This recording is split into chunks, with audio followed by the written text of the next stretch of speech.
बिस्मिल्लाहिर्रहमानिर्रहीम।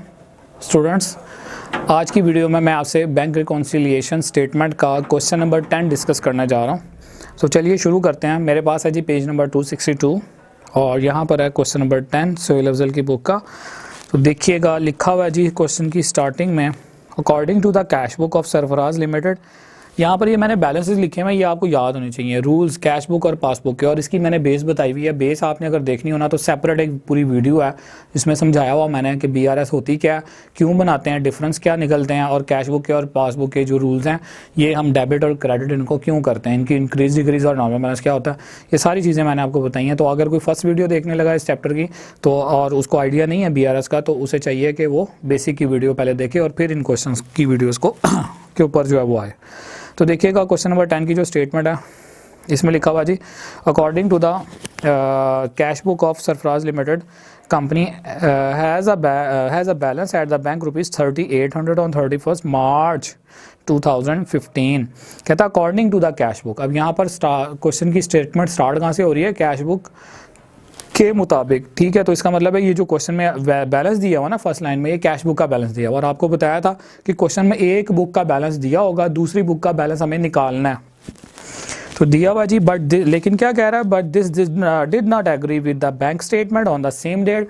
लेकिन जब हम अपने इस कैश बुक के बैलेंस को बैंक वालों के साथ मैच करते हैं तो वो आपस में टैली नहीं हो रहा, यानी सेम बैलेंस नहीं आ रहा। कह रहा है N investigation into the difference gives the following information. लेकिन जब हमने इन्वेस्टिगेशन की तो पता लगा कि ये डिफरेंस आ रहे हैं।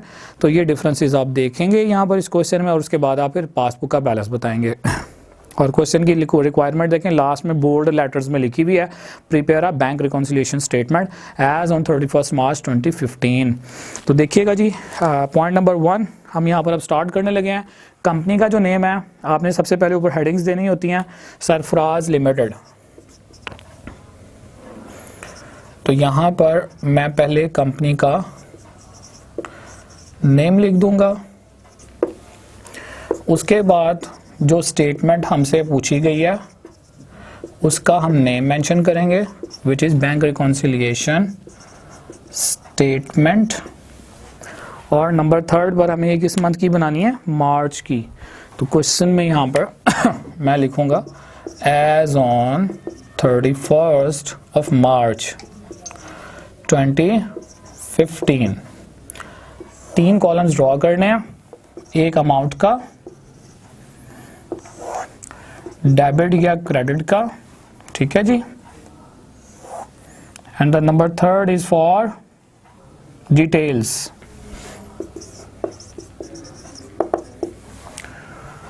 तो चलें शुरू करते हैं जी क्वेश्चन के पॉइंट्स को। सबसे पहली लाइन में क्वेश्चन में बताया हुआ था कैश बुक का जो बैलेंस है, ठीक है, 3800 है। अब क्वेश्चन में जब भी बैलेंस का वर्ड आएगा तो उससे मुराद है नॉर्मल बैलेंस। एक बुक का बैलेंस दिया होगा, तो क्वेश्चन में यहाँ पर कैश बुक का बैलेंस गिवन है। तो यहाँ पर आप स्टेटमेंट लिखेंगे जी, balance as per cash book, और कैश बुक का नॉर्मल बैलेंस डेबिट होता है, वैल्यू दी हुई है 3800 से। उसके बाद लिखा हुआ जी, but this did not agree with the bank statement. अब इन्वेस्टिगेशन की और हमें डिफरेंसेस का पता लगा। सबसे पहला पॉइंट यहाँ पर पॉइंट नंबर 1 आ रहा है, लिखा हुआ जी, trade subscription ₹500 paid by the bank on 31 March 2015 has not been entered in the cash book. साथ आपको वर्किंग समझाता जाऊँगा पॉइंट्स की। तो यहाँ पर उसने कहा trade subscription paid by bank. Paid by bank का मतलब बैंक ने पेमेंट की है, ठीक है। यानी कि हम बिजनेस जब कर रहे होते हैं तो हम कई ऐसी पेमेंट्स हैं जो हम कहते हैं बैंक वालों को कि जनाब आप फलां पार्टी को फलां जो है सप्लायर को पेमेंट कर दें आप, ठीक है। तो ये कोई बिजनेस की पेमेंट थी। ट्रेड सब्सक्रिप्शन मतलब ट्रेड में तिजारत, सब्सक्रिप्शन कोई पेमेंट वगैरह कहीं हमने जमा करवानी थी, तो ये हमने 500 बैंक वालों को कहा, पेड बाय बैंक, बैंक को कह दिया जमा करवा दो आप, ठीक है। और लिखा हुआ है कि ये बैंक को तो कह दिया लेकिन हमने अपनी कैश बुक में इसको रिकॉर्ड नहीं किया। तो बेसिकली जो है वो हम यहाँ पर पासबुक और कैश बुक दोनों बुक्स को देख रहे होते हैं। बैंक को कहा अमाउंट थी 500, बैंक वालों ने पासबुक में रिकॉर्डिंग करनी है, बैंक ने पासबुक कम करनी है। पासबुक जब भी कम होती है हमेशा डेबिट करते हैं, ये डिक्रीज वाला रूल आपके सामने है, ठीक है। अब कस्टमर ने नहीं लिखा, हमारे पास होती है कैश बुक, क्वेश्चन में क्लियरली लिखा हुआ है कि कैश बुक में रिकॉर्डिंग नहीं हुई। अगर हमें पता लगता तो हम अपनी कैश बुक को कम करते, क्योंकि पेमेंट हमारे अकाउंट से गई है। कम करने का मतलब क्रेडिट करते, जो कि हमने नहीं किया हुआ। तो ये चीज़ जो भी आएगी मिस हो रही होगी कैश बुक या पासबुक में, वो BRS में आएगी। तो कैश बुक में 500 से क्रेडिट करना था, जो कि नहीं किया हुआ, इधर क्रेडिट करेंगे और स्टेटमेंट लिख देंगे ट्रेड सब्सक्रिप्शन, यानी कोई बिजनेस की पेमेंट थी, not recorded in cash book. ये पॉइंट नंबर 1 कह लें, ये पॉइंट नंबर 2 कह लें। बुक में ये वाला पॉइंट नंबर 1 है, लेकिन जो कि बैलेंस भी ऊपर दिया हुआ है इसलिए इसको हम इस तरह से देख लेते हैं। नेक्स्ट पॉइंट देखिएगा, क्वेश्चन में क्या लिखा हुआ जी नेक्स्ट पॉइंट में, A check paid for advertising on 10th March for ₹197 has not been entered in cash book. Cheque issue किया फॉर एडवर्टाइजिंग, इसका मतलब है हमने कोई एडवर्टाइजिंग करवानी थी, किसी पार्टी से कोई प्रिंटिंग का काम करवाना था, उनको हमने चेक दे दिया, लिख के इशू कर दिया हमने, ठीक है।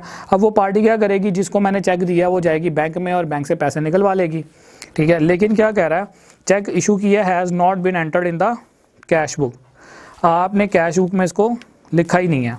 तो यहाँ पर चेक पेड की अगर हम रिकॉर्डिंग करें तो स्टूडेंट्स हमने यहाँ पर करना क्या कि चेक जो है वो हमने इशू किया, एडवर्टाइजिंग का कोई काम करवाया, कोई प्रिंटिंग का काम करवाया।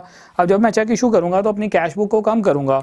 तो कैश बुक को अगर यहाँ पर कम करना था तो क्वेश्चन में क्या लिखा हुआ है, has not been entered in the cash book. Cash book को आपने कम ही नहीं किया हुआ, इसका मतलब ये है कि कैश बुक में आपने अपने एंड पर रिकॉर्डिंग नहीं की, यानी कि हुआ ये होगा कि वो पार्टी बैंक से जाके पैसे निकलवा लिए होंगे। चेक की अमाउंट जो है यहाँ पर 197 है, तो 197 से जो है वो बैंक अकाउंट कम हो गया होगा, कम होने का मतलब डेबिट हो गया होगा।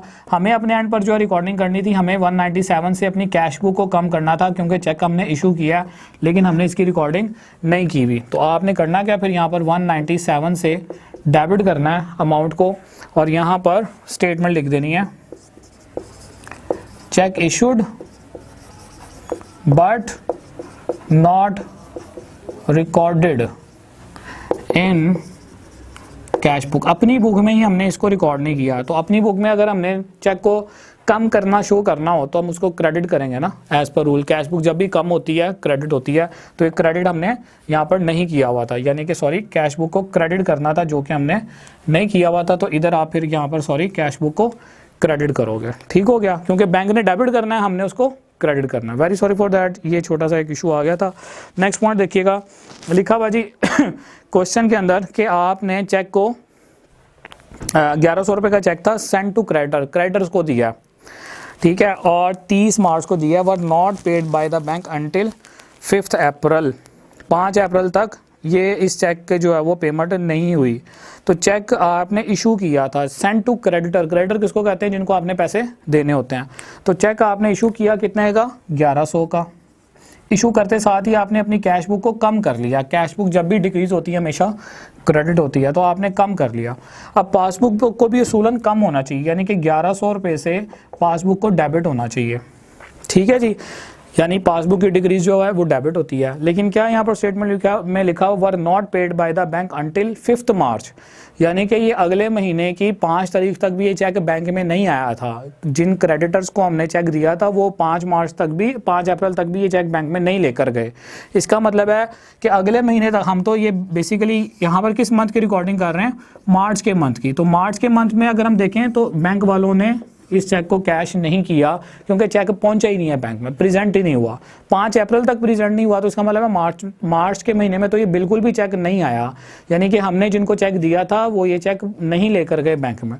तो अल्टीमेटली हमने जब इशू कर दिया था तो हमने इसको क्रेडिट करना है, कम करना है अपने अकाउंट को, ठीक है, क्योंकि हमने उस पार्टी के पैसे देने होंगे, हमने चेक इशू कर दिया। लेकिन वो चेक बैंक में अगर पहुंचता, बैंक वाले हमारे अकाउंट से पैसे निकालते और पासबुक को कम करते, जो कि उन्होंने नहीं किया क्योंकि चेक पहुंचा ही नहीं। तो ये चीज़ चूंकि मिस हुई हुई है, लिहाजा जो भी मिसिंग फिगर्स होते हैं कैश बुक या पासबुक के, वो हम BRS में लिखते हैं। डेबिट होना चाहिए था, फिर ये इस वैल्यू को नहीं हुई तो यहाँ पर लिखेंगे और इसके सामने आप स्टेटमेंट सिंपल लिख दें, अनप्रेजेंटेड चेक्स। नंबर 5 पर नेक्स्ट पॉइंट देखिएगा, लिखा हुआ जी cheque receive from customer amounting to rupees 1680 were paid into bank on 28th March but not credited by the bank. Check received from customer. Customer हमारी बात हो रही है, यानी कि हमारे कस्टमर से हमें चेक रिसीव हुआ है, हमने वो चेक अपनी कैश बुक में लिखा है और बैंक में जमा करवा दिया, लेकिन बैंक वालों ने वो चेक जमा नहीं किया, डिपॉजिट नहीं किया हुआ, क्रेडिट नहीं किया हुआ। तो लिखा हुआ चेक रिसीव फ्रॉम कस्टमर्स, हमारे कस्टमर से हमें पैसे मिले हैं 1680 रुपये, वर पेड इनटू बैंक, हम ये पैसे बैंक में जमा करवा रहे हैं चेक के। तो इट मीन्स कि हमने अपने एंड पर 1680 रुपये के चेक रिसीव करके अपनी कैश बुक को बढ़ा देना है, इंक्रीज़ करना है, डेबिट करना है कि ये चेक बैंक में जाने जमा होने हैं, तो अल्टीमेटली हमारा बैंक अकाउंट इंक्रीज़ होना है, तो कैश बुक का बैंक कॉलम बढ़ेगा। अब अगर कैश बुक का कॉलम बढ़ेगा बैंक वाला, तो पासबुक भी बढ़नी चाहिए। 1680 रुपये से बढ़ने का मतलब पासबुक जब भी इंक्रीज़ होती है हमेशा क्रेडिट होनी चाहिए, लेकिन यहाँ पर नहीं हो रही क्योंकि लिखा हुआ क्वेश्चन में नॉट क्रेडिटेड बाय बैंक। तो ये चीज़ चूँकि मिस है, क्रेडिट होनी चाहिए थी, नहीं हुई, लिहाजा इधर लिखेंगे। और यहाँ पर आप सिंपल लिख सकते हैं अनक्रेडिटेड चेक्स या अनडिपॉजिटेड चेक्स या check issued but not deposited. Next point देखिए जी, लास्ट पॉइंट है इस क्वेश्चन का। Interest on investment collected by bank rupees 300 not yet recorded in cash book. Interest on investment का मतलब कहीं पर इस कंपनी ने इन्वेस्टमेंट की हुई थी, वहाँ से जो है वो इंटरेस्ट मिला है और वो बैंक अकाउंट में आया इनके, ठीक है, यानी कि वो हराम के पैसे इनके अकाउंट में आए हैं। 300 रुपये से कलेक्टेड बाय बैंक लिखा हुआ है, तो उसका मतलब है 300 रुपये से पासबुक बढ़ गई होगी, इंक्रीज़ होगी तो क्रेडिट करेंगे। पासबुक जब भी इंक्रीज़ होती है हमेशा उसको क्रेडिट करते हैं। अब अगर पासबुक बढ़ी हुई है तो कैश बुक भी बढ़नी चाहिए, यानी कि 300 से डेबिट होनी चाहिए, जो कि नहीं हुई होगी, नहीं रिकॉर्डिंग हुई हुई कैश बुक में, क्योंकि लिखा हुआ not yet recorded in the cash book. तो ये चीज़ चूँकि कैश बुक में मिस है, लिहाजा 300 से इसको डेबिट करें और यहाँ पर स्टेटमेंट में लिखेंगे इंटरेस्ट नॉट रिकॉर्डेड, या सिंपल आपको जो स्टेटमेंट में लिखा हुआ interest on investment not recorded, ठीक है, इन कैश बुक। अब हम देख लेते हैं, क्वेश्चन कंप्लीट हो गया, इनका जो टोटल है वो। अब यहाँ पर जो डेबिट की वैल्यूज़ आ रही हैं वो मेरे पास 3800 है जी, 1100 है एंड 300 है, ये तीन वैल्यूज़ मेरे पास डेबिट की हैं। तो यहाँ पर मैं जब इन तीनों का टोटल करता हूँ 1100 प्लस 300, तो मेरे पास जो अमाउंट आ रही है that is 5200 of debit. Credit की अगर बात करूं तो 500 क्रेडिट है, 197 क्रेडिट है एंड 1680 क्रेडिट है। तो 500 प्लस 1680 प्लस 900 197 सॉरी, तो ये अमाउंट आ रही है 2377 क्रेडिट की। इसका डिफरेंस देखें तो यहाँ पर डिफरेंस आ रहा है 2823 से। ऊपर अगर डेबिट हो तो आपको क्या बताया था पिछले क्वेश्चंस में, क्रेडिट करना है, तो 2823 क्रेडिट। ऊपर अगर कैश बुक हो तो नीचे पासबुक, और यहाँ पर आप स्टेटमेंट पूरी लिखेंगे बैलेंस एज पर पासबुक 2823 से 2823 रुपये पासबुक का बैलेंस है और कैश बुक का जो बैलेंस आ रहा है वो 3800 रुपये आ रहा है। ये दोनों बैलेंसेस आपस में टैली नहीं हो रहे इन डिफरेंसेस की वजह से, जो हमने फाइंड आउट किए हैं, ठीक है जी। तो अगर ये डिफरेंसेस अपने अपने एंड पर एडजस्ट हो जाए तो हमारा ये कैश का और बैंक का जो बैलेंस है वो टैली हो जाए।